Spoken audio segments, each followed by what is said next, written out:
Well, hello, welcome again to a reading of Exodus book 12, chapter 12 from the Septuagint.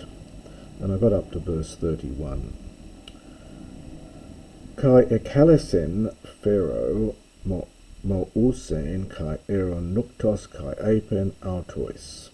And Pharaoh called to Moses and Aaron, nuktos, genitive of time during which, during the night, and said to them, Anastati, arise, kai ex elthati, from ex urkamai, go out from my people, kai humes, both you and hoi huioi Israel, and the sons of Israel.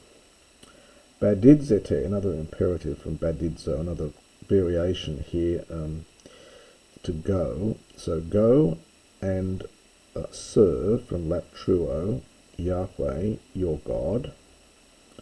Katha legete, according as you are saying. So just as you said you wanted to, basically, it's the sense of it. Literally, according as you are saying, you are speaking. Kaita probita, and the sheep, and your boas, and your oxen. So having taken, so go, imperative here, having taken up your sheep and your oxen, and funny little expression here, eulogesati de kame, this is for kai eme, and it's something like bless me also. So call a blessing upon me also. Kai kate biadzonto hoi aiguptioi. Now this is slightly odd here. Katabiasdamai is to put pressure on, to constrain. So it's the Egyptians constrained the host, spude with haste, literally then so as to kick them out, so as to drive them out from the land. So you would expect the host here to refer to the Israelites, and it probably does, but it's slightly, in terms of sense, it's a bit odd that the Egyptians put pressure on the host, perhaps upon their own people, to drive out them, the Israelites, in haste from the land. But the sense is not the normal translation from the Masoretic text is that the Egyptians constrained the people to depart from, but it's actually an active verb, to kick them out in haste from the land. Apangar hoti, for they said that we are all dying. Apothnes gomin. And the people took up to stace. Now this is a fairly rare noun. It means the dough. It does occur in Herodotus, so it is a classical word, but it's quite fairly rare. It means the dough that they're going to bake. So they took up the dough before it to be leavened. So before putting yeast in it, so before it was leavened. This is a aorist passive infinitive. To furama to auton, and the furamata is kneaded dough. That's a plural here. There is a verb, fureo, I recall, meaning to knead, K-N-E-E-D, and this is the, sorry, K-N-E-A-D, this is the kneaded dough of them. So their kneaded dough was en de demine. So this is from endeo, to bind, so it was bound up in their clothes, or in their clothing, epitone omon, upon their shoulders, from omos. So it's a funny little bit here. So the people took up the dough before it was leavened, the kneaded dough of them, bound up, tied up in their garments upon their shoulders. And the sons of Israel, epoiesen, did, katha, from kataha, just as Moses, sun etaxen autois, from sun tasso, had instructed them, had given instructions to them. Tasso is to arrange, sum tasso to give orders to. Kai Aitasen, and they asked from Itio, from the Egyptians, so they asked from the Egyptians, skue gura, silver vessels, and golden ones, so silver and gold vessels, and hematismon, and clothing.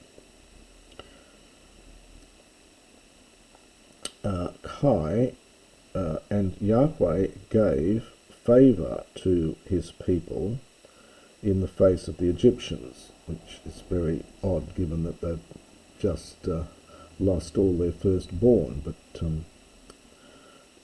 anyway, that's what it says here. So he gave favour to his people before the Egyptians, and ekresan autois. Now this is from Krao. This is going to mean granted their request for them, or furnished to them what was needed. Krao, if you look up the large Greek lexicon, verb has a lot of different meanings. One of them is to furnish what is needed, and that's probably the sense of it here. So they supplied to them, they furnished what was needed to them. Kai eskuliusantus Aiguptius, this is a funny verb here, it means to plunder, skuluo, so, and they plundered the Egyptians. Ap arantes de hoi huioi Israel, and the Israel, having gone up from Ap Iro, from Ramesses to Succoth, Ace hexacosias kiliardas pesdon, hoi andres plain tes aposcues. So the ace is used in the sense of approximately, or as up to, so as many as. So there were as many as 600,000. So the men were 600,000 pedzone of, well, literally footmen. So we'd say men on foot. The Greek is odd here because it's just mirroring the Hebrew, I think. So the sons of Israel, they went up from Ramesses to Succoth, and the men were as many as 600,000 pedzone, probably partitive genitive, of footmen, of foot soldiers, so men on foot. And then plain tes aposcues. Well, aposcues literally is the baggage. So it means, you can translate the household, so except for the modern translation simply says women and children, and it's used. This term is used in the Septuagint of the women and children. It's a rather disparaging term. It just means the baggage. Good classical word here. So it includes women, children, and probably slaves as well. Kai and epimictos polus. Epimictos is an adjective, but here it probably means there was a large mixed group, so a group of others that were mixed in with them, and sheep and cattle, and oxen and catene cattle, polis spodra, good Semitism here, many exceedingly. So we would say in a great many sheep and oxen and cattle. Kai epipsan tot steis. There's that steis again we had before, meaning the dough. Epipsan is from pepto, is the verb, means to bake. So they baked the dough, which they brought out from Egypt. Ek krufias atzumus, so unleavened cakes. It's a funny word here. You see the cooked root hiding in here. It means cakes that are cooked. They're baked by hiding them in the ashes, and hence their name has this hidden, this kruf root in it. It simply means the cakes, but they're cakes that are baked by hiding them, covering them in the ashes. So unleavened cakes. So it must be in apposition to this dough. So they baked the dough, which they brought out from Egypt, and they understand they made these unleavened cakes. Ugar et sumothe, for it had not been leavened.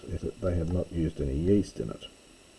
Ex ebelin gar autus hoi Aegyptioi, and the Egyptians cast them out, and they were not able to remain. Now this is a double augment here. This verb dunamai gets messed around with quite a lot. This is actually an aorist passive ending, but it's got an active meaning and it's got a double augment. So it's an irregular past tense of dunamai. It's about the best you can say, I think. So they were not able to remain, nor did they make episitismon. This is a provisions. It's got that sitos, food root in it. So they were not, nor did they make provisions. This is the sons of Israel. Now it's got a change of subject here. So we had the Egyptians kick them out, and they were not able, that's the Israelites, were not able to remain, nor did they make provision, heautois, get this lined up here, heautois for themselves, eis tain hodon, for the way, for the road, perhaps the journey almost. He de cat oikasis tone Israel as we own Israel, for the dwelling, the period of occupation of the sons of Israel, which, it's feminine agreeing back with the cat oikasis, so the period of occupation of the sons of Israel, during which they dwelt, so you get a cognate verb with the noun, in the Egyptian land and in the land of Canaan, was Tesseracosia Triaconta, so 430 years. And it came to pass, egeneto, after the 430 years, all he dunamis kurioi. Now I've had that use of dunamis before, perhaps just the host of the army. It's a common meaning in the Septuagint. The Hebrew word is connected with a word meaning to engage in war, and hence as a noun it means a military force, and hence comes to mean an army or a host, and it can also mean the divisions of an army or divisions of the host. So perhaps just translated as the host here. So it came to pass that after 430 years the whole host of Yahweh went out from the land of Egypt. Nuktos, genitive of time during which, so during the night, there is a prophulake. This is a vigil or a watch for Yahweh, so as to lead them out from the land of Egypt. So the sense is that during this night, Yahweh was on watch or making a vigil, so as to lead out them, the Israelites, from the land of Egypt. Ekene henux haute, and this night, understand something like will be a prophulake, a vigil to Yahweh, so as to be for all the sons of Israel unto their generations. So the sense is that the Israelites will also keep a vigil on this night as part of this custom of the Passover. And that is the next section of chapter 12.